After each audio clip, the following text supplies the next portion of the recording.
Topping our world lead, detained WNBA player Brittany Griner is set to testify tomorrow in a Moscow court. It's been another intense week for the 31-year-old Olympian who has pleaded guilty to bringing cannabis oil into Russia. Today's trial session featured a drug expert brought in by Griner's attorneys to present the case that Griner used the oil for medical purposes, a common practice among athletes. Griner's lawyers say she did not purposefully bring the drugs to Russia and accidentally put the oil in her suitcase when she packed in a hurry.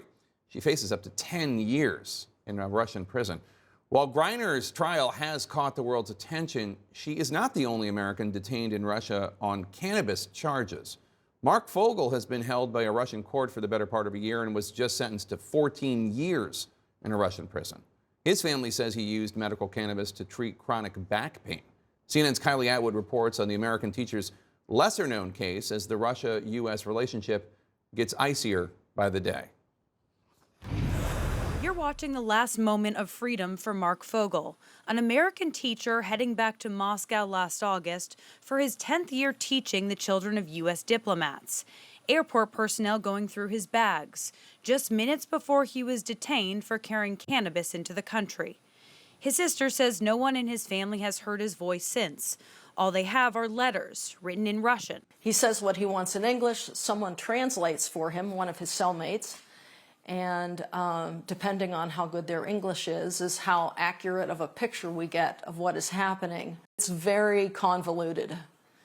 And it's incredibly worrisome because we can't really there is no honest conversation. Everything goes through the censors. It's harrowing. Fogel was convicted of smuggling drugs into Russia and last month sentenced to 14 years in prison in a high-security penal colony.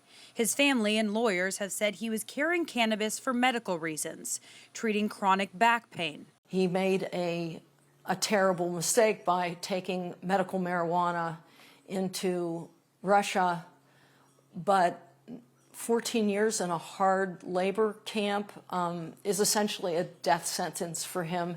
He's 61 years old and he has a very long history of spinal injury. The circumstances of his detention have some similarities to the arrest of WNBA star Brittany Griner.